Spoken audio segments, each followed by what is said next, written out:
Hello everyone, আসসালামু আলাইকুম। আশা করি সবাই ভালো আছেন। তো আজকে হচ্ছে যে আঙ্কেল মুরগির বাচ্চা নিয়েছিল। তো আমি ছিলাম না তখন। তো আঙ্কেলকে টাইগার বলে কতগুলো মুরগি ধরে দিয়েছিল। এগুলো হচ্ছে যে কক যেটা বলে সাদা।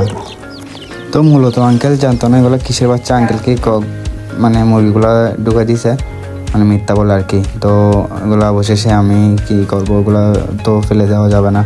ওই জন্য আমরা ঠিক করছি মুরগিগুলোকে বোর্ডিং করব। বোর্ডিং করার পর আমরা একটা ঝুড়ির মধ্যে লাইট ফিটিং করতেছিলাম।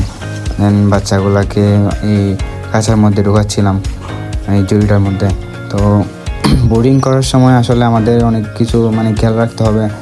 এগুলো কম বাচ্চা, ওই জন্য আমরা নিচে পেপার দিয়ে নাই খাঁচার মধ্যে। এই ফার্স্ট টাইম এগুলো দেখতেছি। আগে আমরা করতাম যে পেপার দিয়ে করতাম। তো এখন এগুলো কম বাচ্চা যেহেতু আমরা খাঁচার মধ্যে বোর্ডিং করতেছি। তো মূলত বোর্ডিং করার সময় আমরা মূলত এই থাইবেড যেটা আছে ওষুধ ওইটা দিয়ে থাকি। ওরা হচ্ছে মুরগির জন্য অনেক ভালো কাজ করে। তো মুরগিগুলা অনেক এখানে খেলাধুলা করতেছে। এমনি মুরগি আঙ্কেল দেখে শুনে ভালোগুলো নিয়েছিল। এগুলো অনেক খেলাধুলা করতেছে কাঁচা ঝুড়ির মধ্যে। তো আমি এগুলা লাইট ফিটিং করতেছিলাম। তো লাইট বোর্ডিংয়ের জন্য আর কি। ওগুলো তাপ লাগবে, এখনও বাচ্চা, তো ওই জন্য এগুলো দিনের বাচ্চা।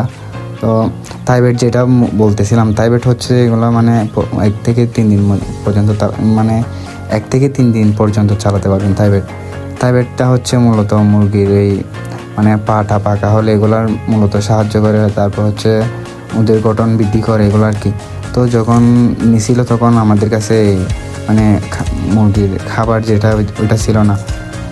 তো আমরা এটা ছিল না বিধে আমরা এই চালের গোড়া নিয়েছিলাম। চালের গোড়া আমাদের গ্রামের ভাষায় খুদ বলে, চাল থেকে বাইর হয় আর কি। তো ওগুলো দিচ্ছিলাম, ওরা অনেক মজা করে খাচ্ছিল। দেন আমরা হচ্ছে যে অত তাড়াহুড়োর মধ্যে করছিলাম কাজগুলা, অনেক তাড়াহুড়োর মধ্যে করতে হচ্ছিল কাজগুলা। তো তাড়াতাড়ি করতেছিলাম, তার কারণে অনেক ভিডিও অনেক মিসিং গেছে। তখন মাথায় ছিল না ভিডিও করবো যেটা। তো আমি ভাবতেছিলাম সবাইকে দেখাই আমাদের কীভাবে বোর্ডিং করি আমরা। আসলে মূলত এগুলো হচ্ছে যে সবাইকে দেখানোর জন্য করতেছি। তো আমি থাইবেডগুলো এখানে পরিমাণ